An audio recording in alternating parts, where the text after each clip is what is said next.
محفل میلاد ضرور کرانی ہے انشاءاللہ، اور گج وج کے کرانی ہے انشاءاللہ، اور اپنے اپنے گھر میں کرانی ہے انشاءاللہ، اور کوشش کریں کہ 12 ربیع الاول والے دن فجر کی نماز کے بعد تو ضرور درود شریف پڑھنا ہے، محفل کرنی، کوئی کمزوری نہیں کرنی۔ اس کے لیے ضروری نہیں کہ آپ خطیب ہی بلائیں، آپ نعت خواں بلائیں، آپ اپنے بیٹے کو یاد کرائیں، ایک تلاوت کرے، ایک نعت پڑھے، اور پھر تھوڑی دیر بیٹھ کے حضور سید عالم کی تعریفیں کریں اور سنیں۔ آپ خود کوئی بات کریں نبی پاک کی، نہیں اتنے جمعے پڑھے ہوئے، اتنی باتیں سنی ہوئی ہیں، آپ خود درود شریف پڑھیں، اور پھر جو لنگر وہ آپ تقسیم کر دیں، میلاد شریف ہو گیا۔ اس کے لیے جو ہم نے سمجھ لیا ہے نا، اب تو محفل میلاد اتنا مہنگا ہو گیا ہے، محفل کے غریب آدمی تو ہاتھ نہیں ڈال سکتا محفل کو، یہ تو اب کوئی بھینس بیچے گا تو محفل کرائے گا، یا کوئی کمیٹی نکلے گی تو محفل کرائے گا، اتنے لمبے چوڑے خرچے، اتنے لمبے چوڑے معاملات۔ اب باقی چیزیں ایک طرف رہ گئی ہیں، اب تو اسپیکر بڑے بڑے وی آئی پی آ گئے۔ میں نے تو ایک جگہ سن لیا تھا کہ 60,000 روپیہ ساؤنڈ والے نے لیا ہے، تو یہ حال ہو گیا ہمارا۔ تو اس لیے اس کو اتنا زیادہ آپ وہ نہیں بنائیں جس سے تکلف پیدا ہو، جس سے تکلیف پیدا ہو، جس سے مشکلات بڑھیں۔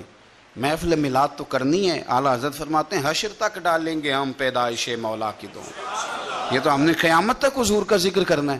تو آپ خوب خوب درود شریف پڑھیں 12 ربیع الاول کے دنوں، خوب خوب اور ذوق کے ساتھ، ذوق کے۔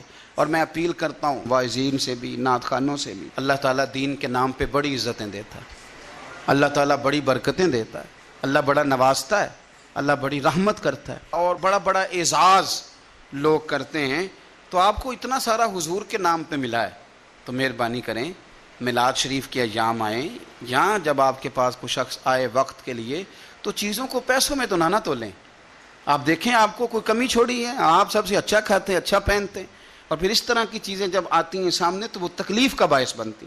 اللہ تبارک و تعالیٰ فضل کرے گا، اللہ تعالیٰ بڑا نوازے گا۔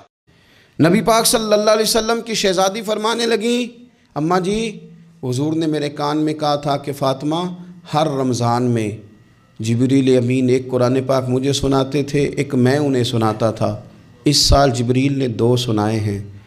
فاطمہ مجھے لگتا ہے تیرے باپ کے جانے کا وقت آ گیا ہے، اب میری رخصتی ہے، مصیبت آئے تو صبر کرنا، مشکل پڑے تو حوصلہ کرنا، اپنے آپ کو اپنے رب کریم کے سپرد رکھنا۔